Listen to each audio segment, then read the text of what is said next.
Meu nome é Cristiane, eu sou aluna da especialização em educação pelo IFSU, do Polo de Novo Hamburgo. Eu sou professora há 22 anos no município de Sapiranga e sou formada em pedagogia, em história. Lecionei alguns anos por história para os grandes, né? Mas o que me apaixona mesmo é a alfabetização. Sempre tive pelo menos meio turno, né, durante esses anos todos, de classes assim do nível de alfabetização. Sempre tive, né? Então é uma coisa assim que para mim, ao mesmo tempo que é muito desafiador, né? Todos os anos é um desafio.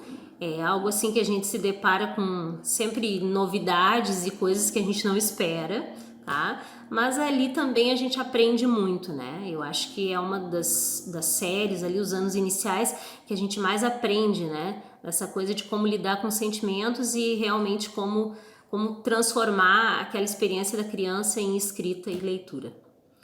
Bom, o que eu gostaria de trazer para essa roda de conversa é um pouco dessa minha experiência e dividir também com os colegas nessa parte da alfabetização ao longo de todos esses anos, as transformações que ocorreram na alfabetização, né? Tanto as propostas de alfabetização, né? Que em alguns casos, alguns anos, digamos assim, direcionamentos de governo ficaram claros e outros nem tanto, né? A alfabetização sempre foi uma terra de ninguém, né? Então, até quando eu iniciei assim na escola, né, no concurso, eu lembro claramente assim o primeiro dia quando tu chega na escola tal para reunião inicial e aí a direção escolhendo quem ficaria com a primeira série na época, né? Então, quem é que vai ficar com a primeira série? Ninguém queria a primeira série, né? Então vamos dar a primeira série para essa professora que vem, né, novata, tal. E aí eu, né, sem saber, né, aceitei, né, o desafio. Então isso é muito engraçado, porque depois também ao longo dos anos, quando eu fui diretora e fiz parte da direção de escola, era o contrário, a gente pensava muito em quem escolher para colocar no primeiro ano, né? Agora, na primeira série antiga, né? Nesses níveis iniciais da alfabetização. Tinha que ser aquele professor que a gente diz sempre que tem que ter perfil de alfabetizador, né? Que tem que ter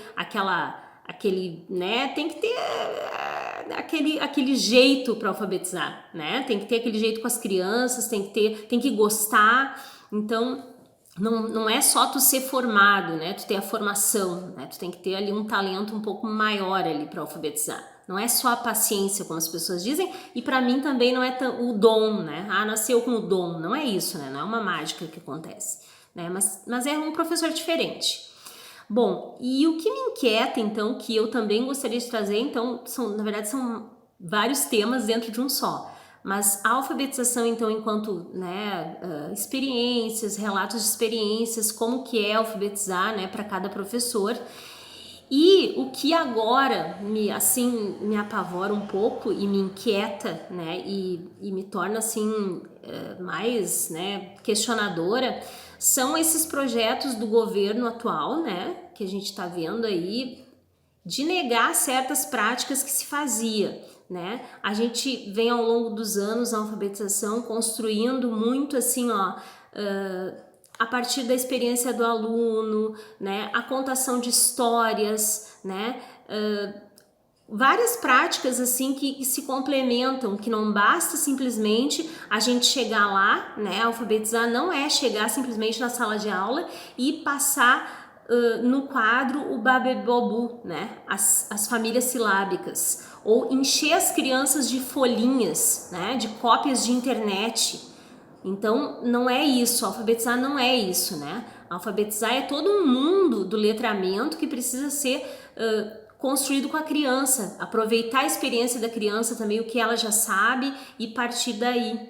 Né? Então não é só tu chegar ali, né? Um professor alfabetizador não é aquele que tem uma pasta de folhinha no computador e ele só imprime e faz as crianças repetirem, né? E o que está me apavorando é que eu entrei esse ano em um curso do governo chamado Tempo de Aprender, proposto pelo MEC.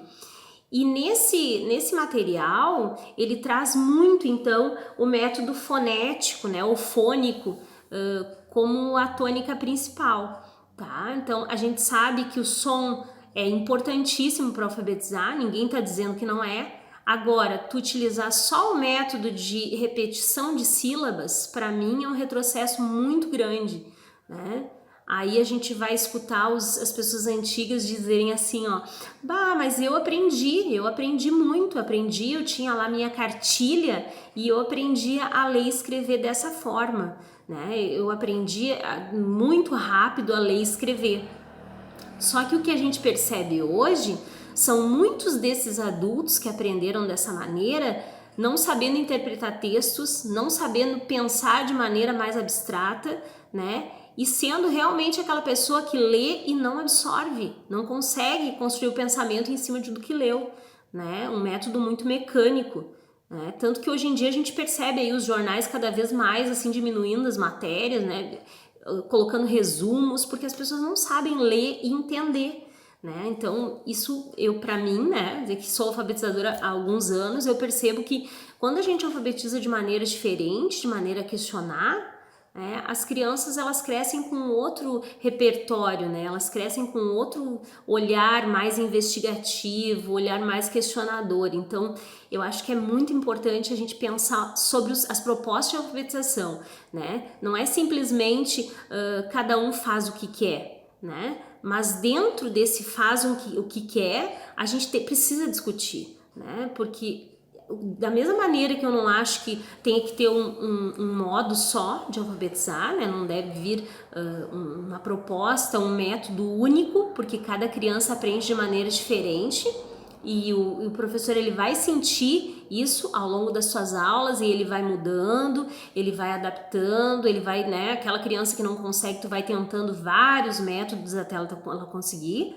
Vai ter criança que realmente vai aprender com a cartilha, né? Só com a cartilha, mas vai ter criança que não vai aprender, então você tem que buscar outros métodos, né? Como também a gente precisa, assim, ó, discutir toda essa questão que tá muito vaga, tá muito assim, ó, eu nem gostaria muito de falar da questão da pandemia, né? Porque isso aí já é um outro mundo à parte, de como a gente tá fazendo para alfabetizar agora, em termos de pandemia. Né? Isso aí a gente até pode tocar no assunto, mas eu acho que não é isso. É como que vai se alfabetizar daqui para frente, né? Que proposta que a gente leva? Será que a gente vai pensar naquele pacto nacional lá, né? Que tinha antes, que a gente fez aquele curso, né? Pela alfabetização lá da idade certa, o PNAEC lá, né? Que a gente fez... E aí ali também traziam outras coisas, outras experiências, outros, né? Enfim, tinham várias coisas assim legais, outras nem tanto, enfim, mas como que se alfabetiza? Como que se vai, né, passar a se alfabetizar daqui para frente, né? Pós-pandemia ainda que tem todas essas mídias a mais e tem todo um outro mundo que entrou, né? Então esse é o meu questionamento para a roda de conversa, tá bom? Um abraço.